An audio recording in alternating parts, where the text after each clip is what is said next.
Hello everyone, I'm here with our at-home Bible class. I hope you've had a great Thanksgiving break and hopefully some rest and time with your family.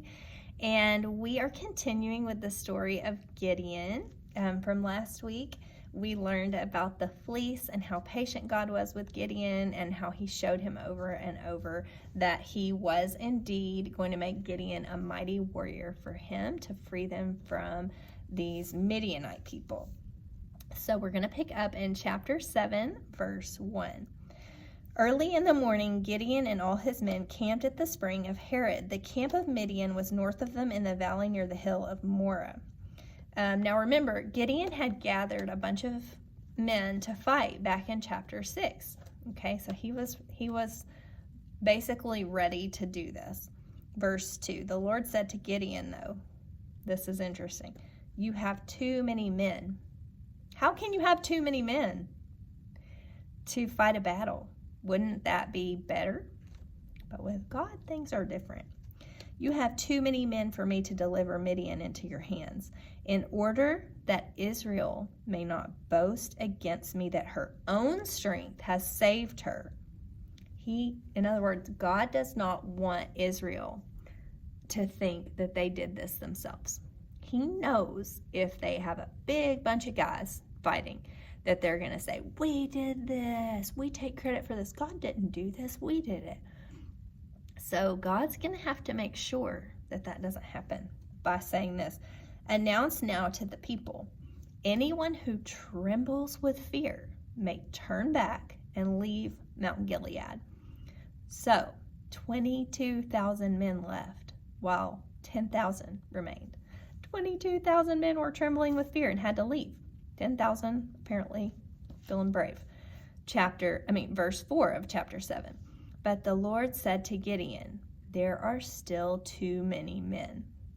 Take them down to the water and I will sift them for you there. If I say this one shall go with you, he shall go. But if I say this one shall not go with you, he shall not go. So Gideon took the men down to the water. Then the Lord told him, separate those who lap the water with their tongues like a dog from those who kneel down to drink. So, weird way to sort people, right? 300 men lapped with their hands to their mouth. All the rest got down on their knees to drink. The Lord said to Gideon, with the 300 men that lapped, I will save you and give the Midianites into your hands. So, all these other from the 10,000 are supposed to go. Only 300 does Gideon have, okay? Let all the other men go each to his own place. So Gideon sent the rest of the Israelites to their tents, but kept the 300 who took over the provisions and trumpets of the others. So God's going to do it with just 300. And why? Because he wants those Israelites to know it was not their strength or their might that wins this battle. It's his. And only his, God's. And so then it says, now the camp of Midian lay below him in the valley. During the night, the Lord said to Gideon, go up, go down to the camp, because I'm going to give it to your hands. If you're afraid to attack, go down to the camp with your servant Purah and listen to what they're saying, and afterward you will be encouraged to attack the camp. So he and Purah, his servant, went down to the outposts of the camp. This is the part I think is, Verse 12.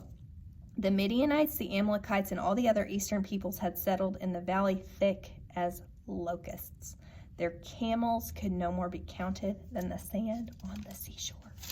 More than 300 people down there, right? Like tons. But Gideon arrives and he overhears some people talking, saying that they had a dream, and this other person tells him that means that Gideon's going to attack and win. So you guys watch out. So then when Gideon heard the dream, it gave him this confidence. He knew that God was going to be with him, and he worshiped God. Then he went back to his camp and he said, hey, get up. We're going down to fight. They go down to fight. And it says, while each man held his position around the camp, all the Midianites ran, crying out as they fled. They turn on each other because they don't know what's going on. God throws them into confusion. I'm talking about the Midianite people. and the Israelites are successful. So I love that story. And I think one thing I take away from it, and I hope you do too, is God wants us to remember. He wants his people, us, to remember that we can't do anything on our own that's good. We have God, though, and he can do anything good for us and for other people. We just need to remember that he's the one in control. He's the one that helps us when we need help. And he provides for us, and he is faithful.